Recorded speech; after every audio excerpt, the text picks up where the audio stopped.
তারেক রহমানের রাজস্বিক প্রত্যাবর্তন ঘিরে দেশের নানা প্রান্ত থেকে ঢাকামুখী বিএনপির লাখো নেতাকর্মীরা বাস, ট্রেন ও নৌপথে উপচে পড়া ভিড়। ১৭ বছর পর প্রিয় নেতাকে কাছ থেকে দেখার অধীর অপেক্ষায় নেতাকর্মীরা। তারেক রহমানের রাজস্বিক প্রত্যাবর্তন ঘিরে বন্দরনগরী চট্টগ্রামের ট্রেন ও বাস স্টেশনে মানুষের উপচে পড়া ভিড়। স্থানীয় বিএনপির দাবি, চট্টগ্রাম থেকে ঢাকামুখী প্রায় ১ লাখ নেতাকর্মী উজ্জীবিত সবাই তারেক রহমানের দেশে ফেরার দিনটি স্মরণীয় করে রাখতেই তাদের এই যাত্রা।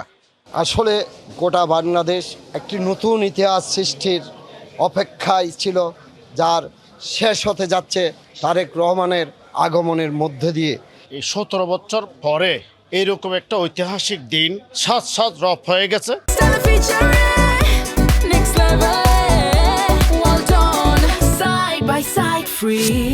বুধবার সন্ধ্যার পর থেকেই বরিশাল লঞ্চঘাটে ভিড় জমাতে থাকেন নেতাকর্মীরা।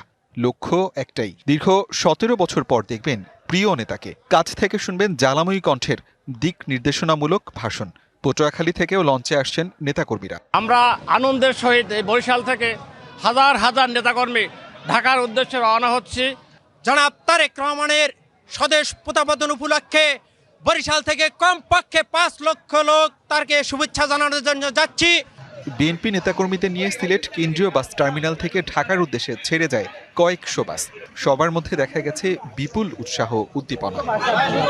রংপুর ও রাজশাহী থেকে ট্রেন ছাড়াও সড়কপথে বিএনপির নেতাকর্মীরা ঢাকার পথে রওনা হন। প্রিয় নেতাকে এক নজর দেখার জন্য আগ্রহের কমতি নেই কারোরই। এছাড়া কুমিল্লা, চাঁদপুর, খুলনা সহ দেশের নানা প্রান্ত থেকে ঢাকামুখী বিএনপির নেতাকর্মীরা আসছেন সাধারণ মানুষও। আসিফ খান, ডিবিসি নিউজ।